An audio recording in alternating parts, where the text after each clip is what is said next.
We've been using exhaustive algorithms, guess and check algorithms, to solve some simple numerical problems. But if you think about it, they've all been doing things with integers, where there is a finite number of choices that we have to check.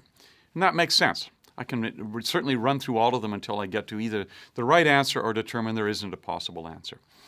But now suppose we want to find, say, the square root or the cube root of any non-negative number. It could be an integer, it could be a float, it could be any number. I can't generate all possible guesses. They're infinite.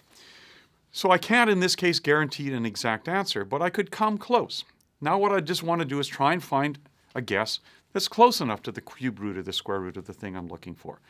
I can still use that notion of exhaustive enumeration, but I'm going to now have to pick examples where I take small steps in order to generate the guess and check to see if I'm close enough.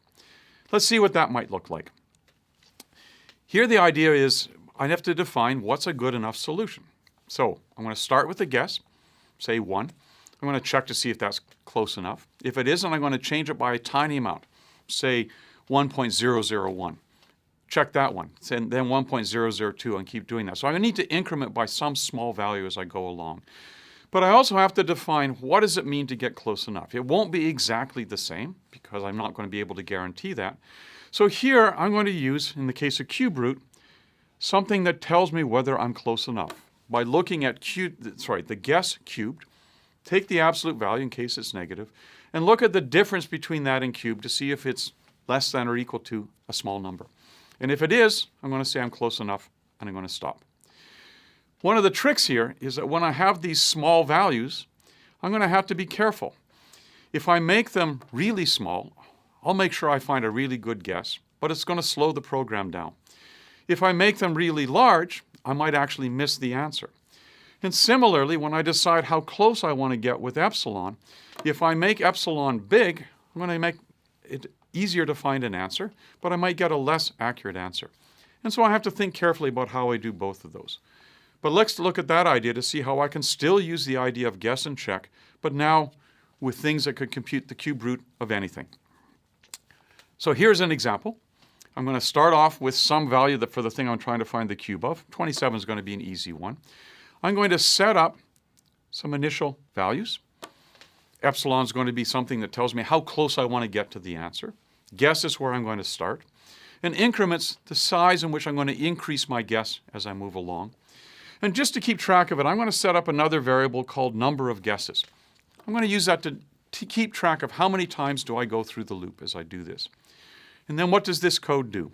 It says while the difference between the cube or the guess cubed and the thing I'm trying to find the cube root of, while that difference is still bigger than epsilon, I'm going to keep going by incrementing guess by increment. There's that plus equal that I've used before. And changing number of guesses by 1, saying I've done another guess and keep going. I'm going to keep doing that until I get to something where the difference between guess cubed and cube is small enough, and at that point I'm going to stop and I'm going to return both how many guesses did I run and some information about did I find the right answer. Let's see what happens if I run that. So there's a piece of code. Let me start with 27, which is the thing I had before. And if I load that and run it,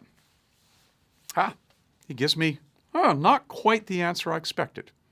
It says 2.9970000001906 is close to the cube root of 27. And that's true. We're going to see in a little bit why it doesn't just give me 3. It gives me this funny answer in there.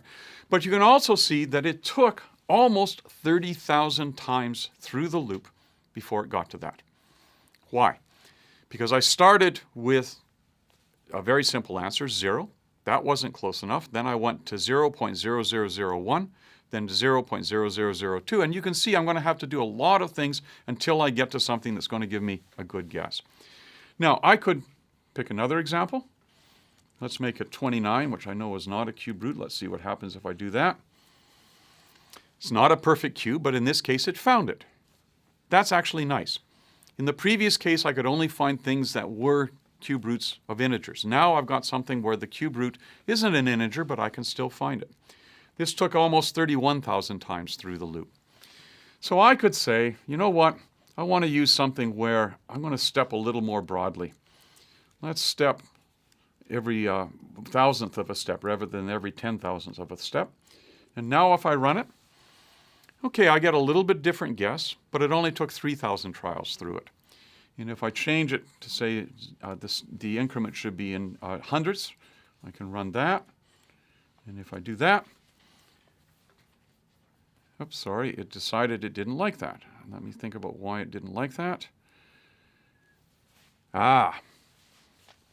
What's happened here? It's off in an infinite loop. And the reason it's off in an infinite loop is because I'm checking only to see if I get to a place where it's close enough.